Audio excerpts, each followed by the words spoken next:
Some plans were made and rice was thrown, a house was built, a baby born. How time can move both fast and slow amazes me. And so I raised my glass. It was one of those things, like, whenever you'd think about it, it'd be like, dude, where's Guy? You know? That'd be like one of the questions I would ask, like, from time to time, like, because he's always been one of my favorites. Hold it in your hand. It won't bow to your demands. There's no difference you can make.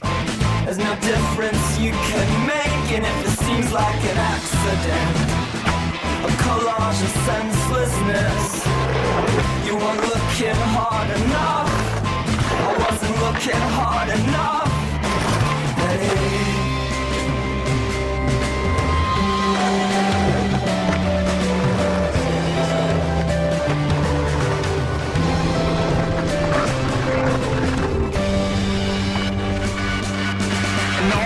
In skateboarding, it's so easy to fall into like certain behaviors.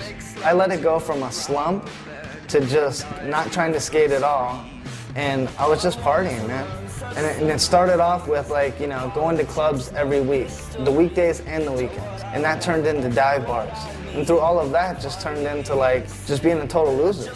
I became like so self-destructive with all of this stuff that everything around me was like destroyed.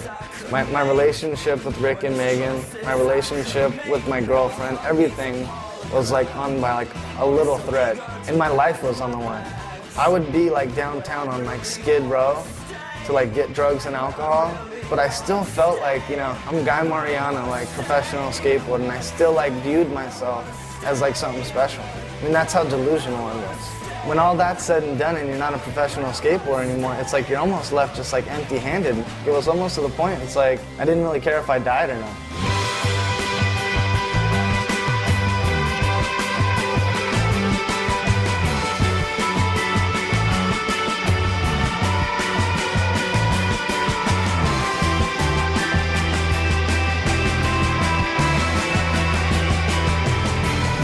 He's the only guy that we've been waiting for. There's only one, and that was Guy Mariano. And then when Rick dug him out of wherever the fuck he was, that's nice of him. That's what a friend would do, and that's what the world needs, is more people that would fucking help you out when you're down.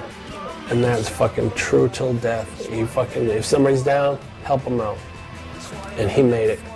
Addiction is a powerful thing, and a lot of people die from it, you know, and for him to have that opportunity again is really special. I just think he had a long time to think about his life and stuff, and he just kind of realized he was always better off riding a skateboard. I mean, I didn't know what to expect, but it was definitely like, he's back in skating where he needs to be. We've all missed him type thing, you know, like skating has missed him. I had so much going on in my mind, and I was so confused and I was so lost, is that the only place where I felt comfortable was on my skateboard. And while I was actually doing a trick on my board, I wasn't thinking about, am I gonna try to skate? Am I gonna try to work? Am I gonna relapse? I wasn't thinking about all this stuff, and it's where I found my freedom. And I remember one day I did like a fakie 5-0 fakie flip, and it was this little thing inside of me that had some hope. And I was like, whoa, what if I just tried it one more time?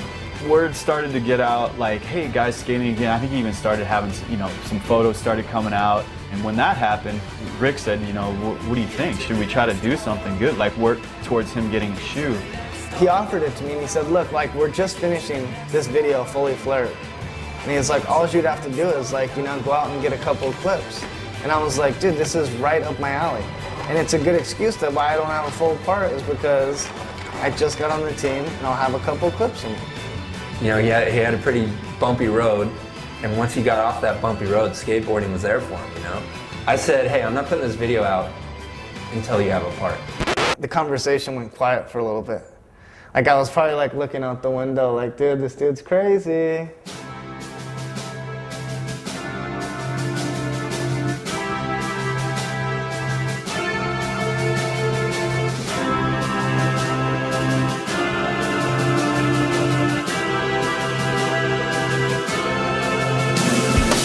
Guy came on board, deadline gets pushed back. I didn't hear anyone bummed about that at all.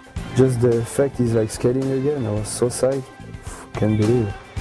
I didn't even know, and then all of a sudden it was kind of like, dude, you're in the video with Guy Mariano. You're gonna be in the best video ever. You know, he was nervous. He had his inhibitions about like, could he do it? You know, I don't think he thought he could do it at that point yet.